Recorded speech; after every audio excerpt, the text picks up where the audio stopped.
When recovering forward drives using winching techniques, it can be quite complex. This is a simplified version of the snatch block used with synthetic rope.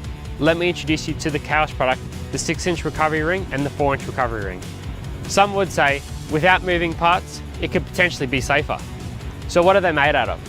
CAOS has designed these winch rings to be made out of anodised aluminium. This provides a low friction and hard wearing surface. These winch rings are used in conjunction with our 14-tonne soft shackle, our 20-tonne soft shackle, and can be used with synthetic winch ropes, but can also be used with our 20-metre winch extension rope. So which ring is for you?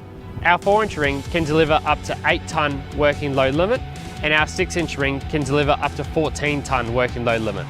Both these ring sizes also come in different colours, and they also come with their own protective carry bag, which has a see-through bottom, allowing any water to drain through it before it goes back in your kit.